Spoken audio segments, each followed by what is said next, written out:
Hello साथियों, नमस्कार। स्वागत है आपका हमारे यूट्यूब चैनल पर।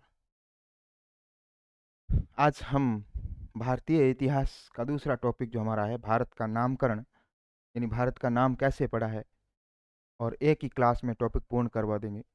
ये संपूर्ण भर्तियों के लिए उपयोगी सिद्ध होगा, जैसे राजस्थान पुलिस, पटवार कंपटीशन, अदर कंपटीशन जो भी है राजस्थान के, तो उनके लिए हमने विशेष प्रयास करके इस पे फोकस किया है। तो एक ही टॉपिक में संपूर्ण क्लियर हो जाएगा आपका, और निरंतर हमारे क्लासेस देखते रहें। ये यहाँ पे जैसे कि दिया है,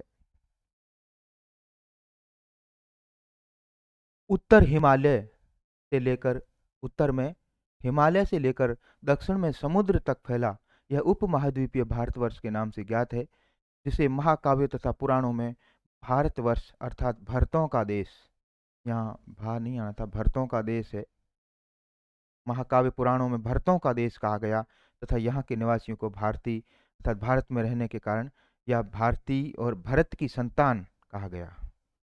भरत की संतान, यहाँ पर भारत में रहने वाले लोगों को भरत की संतान कहा गया। भरत क्या था? भारत एक प्राचीन कबीला था। भरत क्या था? भारत एक पुराने समय में कोई कबीला था लोगों का। भारत एक प्राचीन कबीला था। इसी के आधार पर नामकरण हुआ है। प्राचीन भारतीय अपने देश को जम्बूद्वीप, उस समय के जो भारतीय थे वो अपने देश को क्या बोलते थे? जम्बूद्वीप अर्थात जामुन वृक्ष, जामुन वृक्षों का द्वीप कहते थे। कौन सा पेड़ था वो? जामुन। प्राचीन ईरानी इसे सिंधु नदी के नाम से जोड़ते थे। ईरानी किससे जोड़ते थे भारत को? सिंधु नदी। किससे जोड़ते थे? सिंधु नदी से नाम से जोड़ते थे, है ना। देखो यहाँ इंपॉर्टेंट बात है, प्राचीन ईरानी इसे सिंधु नदी के नाम से जोड़ते थे, जिसे वे सिंधु न कहकर हिंदू कहते थे। यही नाम फिर पूरे पश्चिम में फैल गया और पूरे देश को इसी एक नदी के नाम से जाना जाने लगा। तो वो नदी कौन सी थी? यही सिंधु नदी। चले आगे। यूनानी इसे इंदे और अरब इसे हिंद कहते थे। मध्यकाल में इस देश को हिंदुस्तान कहा जाने लगा। मध्यकाल में आकर के बाद में इसे हिंदुस्तान कहने जाने लगा। यह शब्द भी फारसी शब्द है। जो हिंदुस्तान है ना, यह भी फारसी शब्द है, हिंदू से बना है। हिंदू किस भाषा का शब्द है? हिंदू फारसी।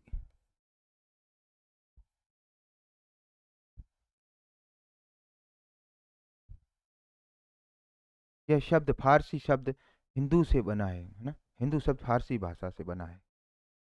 यूनानी भाषा में यूनानी भाषा इंदे शब्द के आधार पर अंग्रेज इसे इंडिया कहने लगी। अब यूनानी वाले इसको इंदे इंडे बोलते थे, और उसी इंदे शब्द से इंडिया हो गया। विंध्य पर्वत श्रृंखला देश को उत्तर और दक्षिण दो भागों में बांटती है। उत्तर और दक्षिण से हमारे भारत को दो भागों में बांटती है। भारतीय इतिहास को प्राचीन भारत, मध्य भारत और आधुनिक भारत तीन भागों में बांटने का श्रेय जर्मन इतिहासकार क्रिस्टोफ सेलेरियस को जाता है। तो इस प्रकार से अब अपन एमसीक्यूज पे आ जाते हैं। भारत के उत्तर में कौन सी पर्वत श्रृंखला है? भारत के उत्तर में कौन सी पर्वत श्रृंखला है? तो अरावली की यहाँ कहीं बात नहीं आई है, विंध्य है ना, देख लो। उत्तर में हिमालय से लेकर दक्षिण में समुद्र तक फैला, तो उत्तर में हिमालय। इस प्रकार से उत्तर में हिमालय। अगले प्रश्न पे आ जाते हैं। भारतवर्ष को महाकाव्यों और पुराणों में किस नाम से जाना गया? भारतवर्ष को महाकाव्य और पुराणों में किस नाम से? आर्यावर्त। भारत शब्द का अर्थ क्या है? भारत शब्द का अर्थ वीरों का देश, देवताओं का देश, भरतों का देश या ऋषियों का देश तो ये भरतों का देश था, है ना। भरत कबीला था। भारतीय शब्द का प्रयोग किसके लिए किया गया है? भारतीय शब्द का प्रयोग देवताओं के लिए, सैनिकों के लिए, भारत के निवासियों के लिए या राजाओं के लिए, किसके लिए किया गया है? तो भारत के निवासियों के लिए भारतीय शब्द का प्रयोग हुआ है। भारत क्या था? भारत क्या था? अपन पीछे ही पढ़ा था, एक नदी, ये नहीं था। पर्वत नहीं, एक प्राचीन कबीले का नाम था।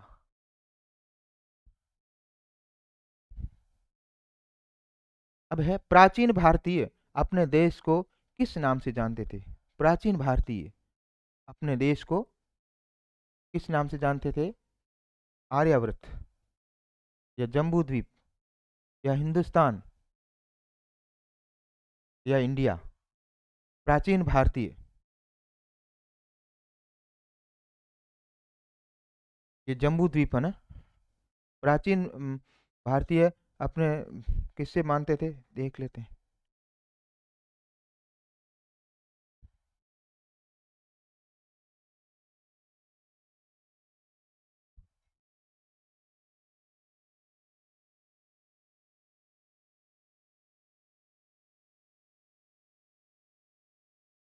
देखो, प्राचीन भारतीय अपने देश को जम्बू द्वीप अर्थात वृक्षों का कहते थे।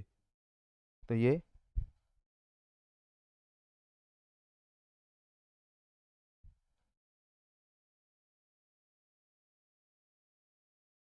प्राचीन भारतीय अपने देश को जम्बू द्वीप नाम से जानते थे। जम्बू द्वीप का संबंध किस वृक्ष से है? जम्बू द्वीप का संबंध जामुन वृक्ष से, सीधी सी बात। प्राचीन ईरानी भारत को किस नदी के नाम से जोड़ते थे? प्राचीन ईरानी, सिंधु नदी। सिंधु से बाद में वो हिंदू कहलाने लगा। सिंधु शब्द से किस नाम की उत्पत्ति हुई है? सिंधु शब्द से हिंदू था यहाँ, हिंदू। उसको बोलने की दृष्टि से वो सिंधु से हिंदू बोलते थे। हिंदुस्तान शब्द किस भाषा से बना है?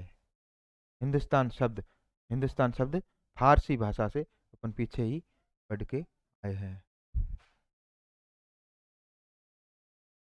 तो इस प्रकार भारत के नामकरण पर हमने संक्षिप्त में बहुत सारा सागर में सागर भरने का काम किया है।